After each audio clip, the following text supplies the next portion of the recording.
네, 방금 이승배 기자가 전해준 내용을 토대로 감정노동 실태와 해법, 직장 갑질 전문 최혜인 노무사와 이야기 나눠보겠습니다. 어서 오십시오. 네, 안녕하세요.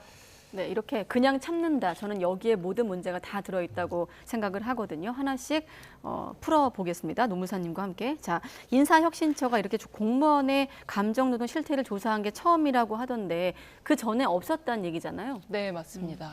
네. 공무원에 대한 조사가 없었던 건 왜 그럴까요? 네. 아무래도 공무원이다 보니까 당연히 뭐 그 정도는 감수할 수 있다라는 그런 인식들이 좀 만연했던 것 같고요. 예. 특히나 이제 최근에는 악성 민원으로 공무원들이 정신질환에 걸리거나 혹은 이제 자살을 하는 사례도 생겼었죠. 이런 문제들이 계속 발생하면서 이제는 객관적인 조사가 좀 필요하지 않나 싶은 인식에서 실태 조사가 시작된 것 같습니다. 예. 자, 이 조사 결과를 보니까 결과가 굉장히 좀 좋지 않습니다. 거의 모든 영역에서 이 공무원들의 감정 노동 수준이 정상 범위를 벗어났다. 이런 네. 결과가 나왔는데 뭐 노무사님도 이 정도 예상한 결과이신가요? 어떤가요? 아무래도 공무원분들이 대민 업무를 수행하는 공무원분들이 악성 민원에 시달리거나 혹은 이제 무리한 요구에 시달려도 조직의 보호를 잘 받지 못한다라는 것 정도는 어느 정도는 알고 있었지만 네. 이렇게 수치화된 결과로 보는 것은 또 처음이기 때문에 그래서 더 충격을 주는 것 같습니다. 네, 수치화된 결과를 한번 보겠습니다. 공무원 감정 노동의 원인을 좀 조사한 결과를 먼저 준비해 봤는데 역시나 민원 응대가 가장 높은 것으로 나왔거든요. 실제로 혹시 직장갑질 119를 통해서 이런 것에 대한 상담 전화를 받거나 그런 경우도 있나요? 예, 저희는 이제 공무원뿐만 아니라 네. 일반 직장인들을 대상으로 그런 상담을 많이 받는데요. 네네.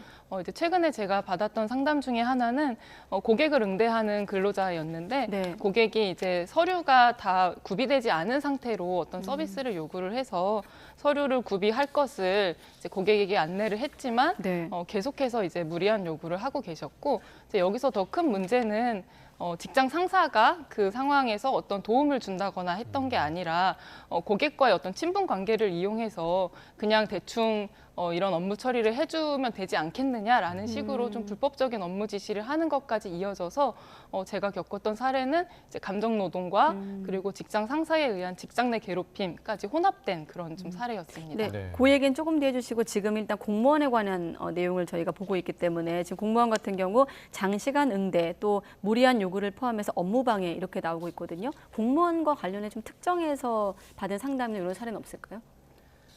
이제 공무원분들이 일반 근로자가 아니기 때문에 근로기준법상 또 그런 네. 보호의 범위에 그렇군요. 포함되어 있지 않는 것도 또 이제 하나의 문제인 것 네, 같습니다. 그 그렇군요. 부분도 문제가 될 수 있는 부분인 것 같고요. 이렇게 이제 업무 중에 다양한 스트레스를 받더라도 이 스트레스를 어떻게 해소하느냐 이 부분도 사실 굉장히 좀 중요한 부분일 것 같은데 저희가 아까 처음에도 봤지만 개인적으로 참는다, 그냥 네. 참는다, 개인적으로 사귀는 경우가 이제 절반에 달하고 심지어는 질병으로 나타나더라도 적극적인 대응을 하지 않더라고요. 네, 맞습니다.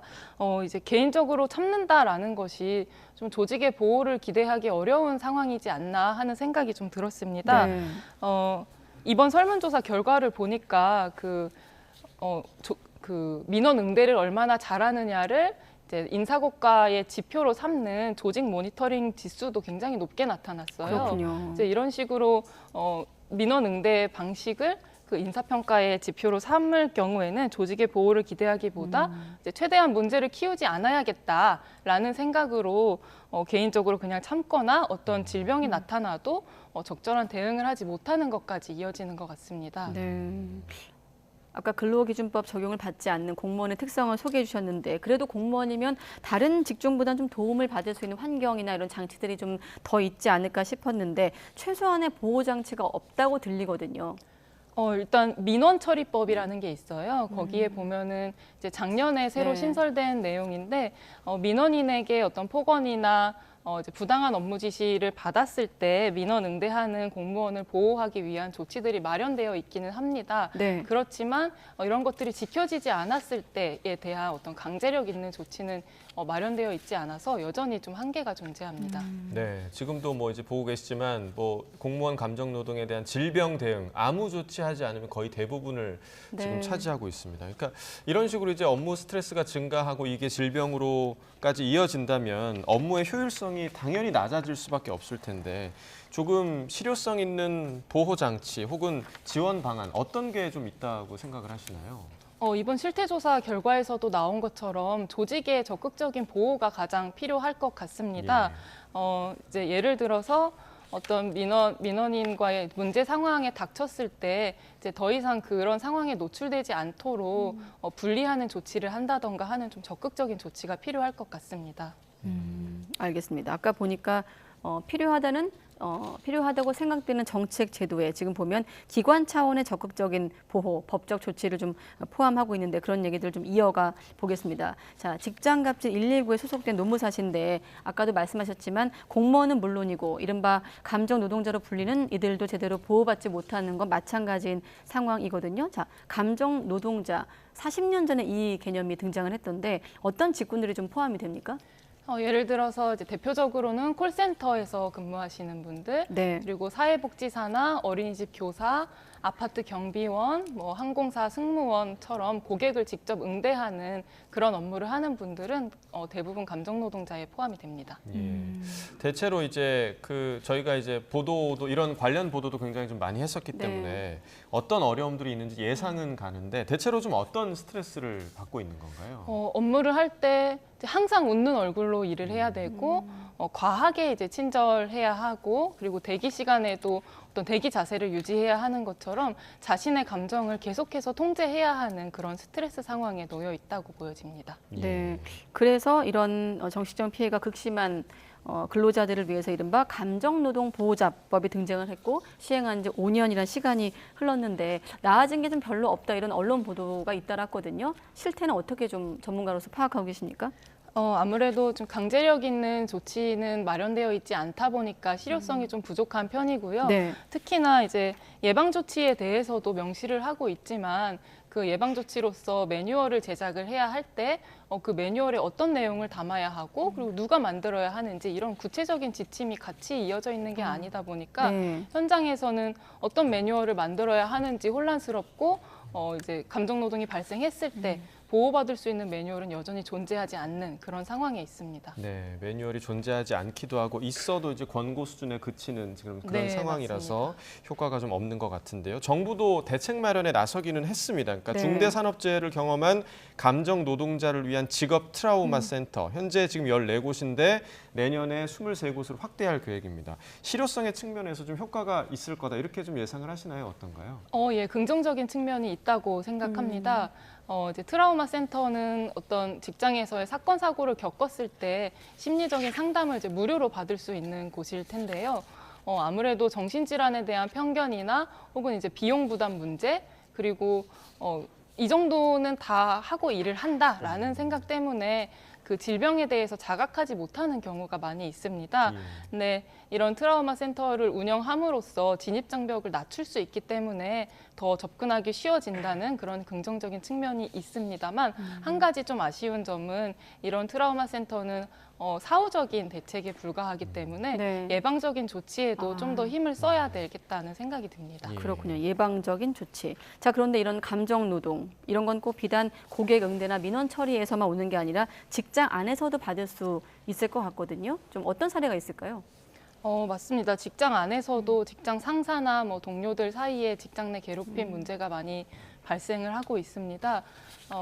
이제 고객을 응대하는 과정에서 이제 직장 상사가 보호를 해주지 않고 오히려 이제 무리한 요구를 한다던가 부당한 업무 지시를 하는 것처럼 감정 노동과 직장 내 괴롭힘이 혼합된 형태도 많이 발생하고 있고 네. 그 과정에서 이제 조직의 보호를 받지 못한다라는 좀 절망적인 상황에도 많이 놓여 있는 것 같습니다. 예, 그러니까 직장 내 그냥 괴롭힘 정도가 아니라 직장 내부에서 심지어는 폭행까지 당하고 이제 문제 삼지 못하거나 또 네. 문제를 제기했다라는 이유로 오히려 이제 불이익을 당하는 사례 이런 사례도 적지 않다고 하는데 이런 부분은 좀 현실적인 대책이 없을까요?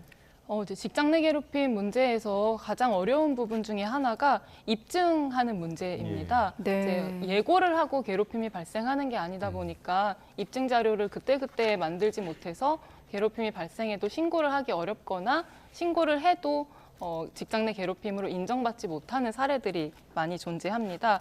그래서 지금 폭행처럼 이제 심각한 수준의 직장 내 괴롭힘이 발생했을 때에는 그것을 이제 피해자한테 모든 걸 다 입증하라고 하기보다는 노동부에서 적극적인 근로 감독을 나서고 그리고 이제 주변인들이 익명의 안전한 공간에서 진술할 수 있도록 좀 그런 적극적인 자세로 조사를 하는 게 필요해 보입니다. 네, 오늘 노무사님 모시고 감정노동의 사각지대, 공무원 실태를 좀 놓고 감정노동 문제를 짚어봤는데 결국 들어보면 감정노동의 문제가 아니라 이게 질병으로도 번질 수 있는 만큼 관리가 좀 필요하거든요. 아까 예방적 조치를 강조하셨는데 끝으로 인식 변화도 좀 절실해 보이는데 그런 차원에서 마지막으로 질문 드리겠습니다. 네, 맞습니다. 인식 변화가 가장 중요하다고 생각합니다. 감정노동이 많이 발생하는 곳들을 보면은 이제 아무래도 비정규직이나 서비스직처럼 조금 네. 취약한 노동자들에게 감정노동이 많이 발생합니다. 그렇기 때문에 더 함부로 대해도 된다는 인식들이 존재하는 것 같아요.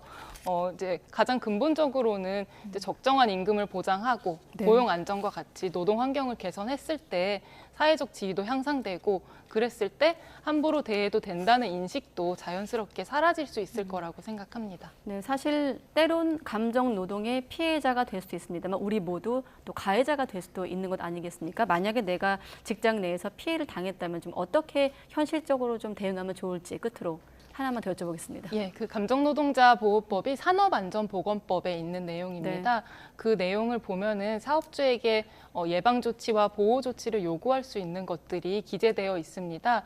그 법을 근거로 해서 사업주에게 감정노동 휴가라든지 감정노동 수당이라든지 이런 것들을 요구할 수 있고 지켜지지 않았을 때는 노동부에 신고를 해서 적극적으로 자기 권리를 찾아나갈 수 있을 것 같습니다. 네, 여기까지 듣겠습니다. 최혜인 노무사와 함께 감정노동 문제에 대해서 짚어봤습니다. 노무사님 고맙습니다. 네, 감사합니다.